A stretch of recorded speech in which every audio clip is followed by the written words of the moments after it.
hatta la yabgha ahadun ala hadin, sampai tidak ada yang berbuat melampaui batas antara yang satu dengan yang lain.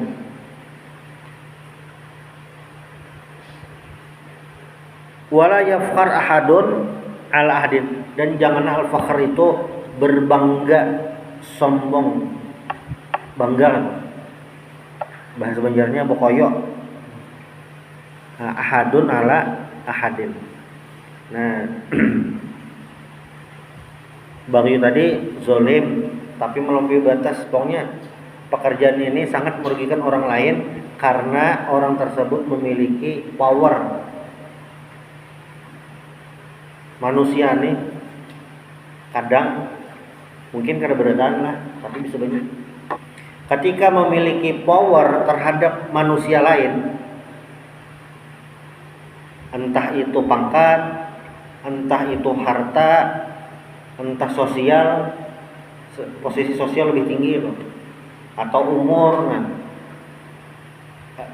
itu kan atas ke bawah maksudnya. Nah, merasa lebih daripada orang lain, sehingga kalau lupa dirinya sebagai manusia, lupa sebagai hamba Allah, akan melakukan sesuatu yang melampaui batas.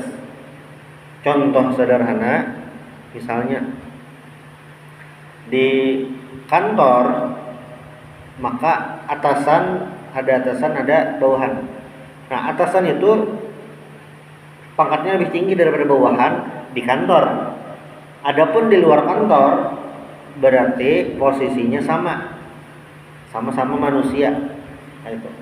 Nah, salah satu hal yang melampaui batas adalah bosnya ini menyuruh sesuatu yang di luar pekerjaan kantor, ada hubungan sama sekali, dan itu melampaui batas, di luar batas kewajaran. Anulah karena bersihkan rumah, amunnya membari itu berarti pekerjaan profesional, ada masalah. Tapi ini membersihkan rumah aja, betul untuk makasih lah anak itu aja. Anak buah takutan beindah kayak dah kada kawa, kalau bina dimutasi, dipindah atau dipecat. Nah, ini melampaui batas maksudnya. Tapi bilangnya kayaknya bersihkan rumah lah, tuntung lalu dibari, nah itu bekerja profesional, kada ada masalah. Ini contoh sederhana. Nah, semua pihak yang memiliki privilege kayak itu berpotensi menyalahgunakan dalam hal-hal yang tadi. Bahaya lah itu, ya bahaya. Tapi apa? Tergantung orangnya. Kita bisa melihat kayak apa Khalifah Umar bin Khattab radhiyallahu anhu. Jadi dibandingkan Abu Bakar, Sayyidina Umar ini khalifah yang sangat sukses dalam ekspansi futuhat ke daerah-daerah baru, sehingga masuk di wilayah khalifah, wilayah umat Islam, dan jadi negara Islam. Misalnya Syam itu ditaklukkan zaman Sayyidina Umar bin Khattab. Mesir ditaklukkan pada zaman Umar bin Khattab. Itu artinya zaman Sayyidina Umar politik stabil, militer stabil, ekonomi stabil. Kenapa ekonomi stabil? Karena banyak daerah-daerah baru yang memberikan pemasukan besar untuk negara. Sosok khalifahnya siapa? Sayyidina Umar. Berarti powernya luar biasa. Bahkan dalam sebuah riwayat disebutkan pemegang kunci pintu Yerusalem itu menghadangi Sayyidina Umar datang. Ibaratnya tuh kayak membuka pintu kota tuh Sayyidina Umar. Kami hakonin buka lawang asal Sayyidina Umar datang. Kirim surat, Sayyidina Umarnya datang. Luar biasa Sayyidina Umar. Bahkan ada riwayat yang menyebutkan ada orang hendak mencari Sayyidina Umar. Lalu sampai Madinah, mana Sayyidina Umar? Istana khalifah, di mana istana khalifah? Yang di tahun ini bingung, ini Madinah lagi sahnya. Istana khalifah. Kami kan ada berisi istanahan. Berarti kan ikam di mana begana? Itu orangnya tuh ya di bawah pohon guring lah di bawah pohon. Memanglah di masa itu beda bang situasinya lalu ini. Cuma maksudnya saya di nomor ini, walaupun privilege-nya tuh kayak itu nah, tapi tidak memakai untuk hal-hal yang di luar wewenang sidin. Nah itu contohnya. Di sini Imam Az-Zahabi menyinggung siapa sosok penjahatnya nih nah.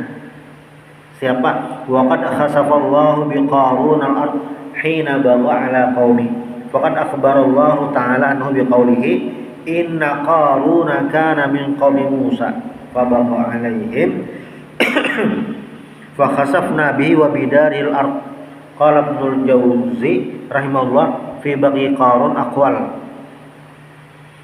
Ahaduha annahu ja'ala al-bughyah ja'lan ala taqdhifa Musa alaihi salam binafsiha fa fa'alat fastakhlafa Musa ala ma qalat wa akhbaratu bi qissatiha ma qarun wa kana hadha baghyuhu qala Ibnu Abbas wa thani annahu bahwa bil kufr billahi azza wa jalla asalis bil kufr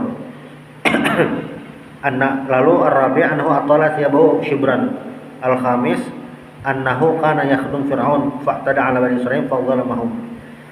Jadi Qarun itu melakukan al-baghi, melampaui batas tadi. Kayak apa bentuknya? Ada 5 pendapat. Qarun ini melakukan baghiyunya tuh kayak apa? Ada 5 pendapat. Ada yang memadahkan Qarun ini kufur kepada Allah Ta'ala. Ada yang memadahkan memakai bajunya ciri khas orang-orang sombong. Ada yang memadahkan Qarun ini tangan kanan lah atau pegawai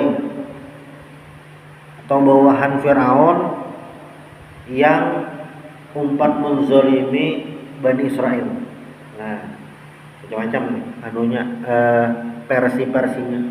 Cuma Qarun ini termasuk contoh orang yang melakukan al-baghy tadi, melampaui batas. Sehingga apa? Ia diabadikan dalam Al-Quran surah Al-Qasas itu inna qaruna kana min qaumi Musa fabagha alaihi. Qarun ini termasuk umat Nabi Musa, tapi dia melakukan bagha tadi. Sehingga apa? Fa khasafna bihi wa bidaril ard.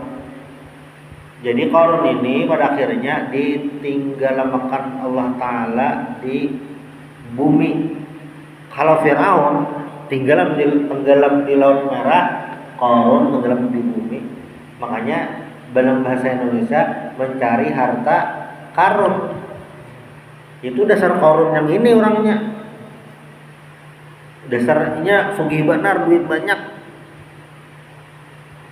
Jadi gampang bertahan hartanya. Ya harta karun kok. Harta karun itu ya ampun karun dasar banyak hartanya. Nah, kenapa sampai kayak itu? Karena orangnya melampaui batas. Inilah bisa melakukan bagyu ini orang-orang yang memiliki tadi power tadi. Namun kita yang masih biasa-biasa nih, kada kawan gawe ini. Tapi mungkinlah tergawe nauzubillah dzalik. Cuma jelas godaan orang-orang yang memiliki privilege ini yang melampaui batas. Nah, itu jalan apa ngaranya nih?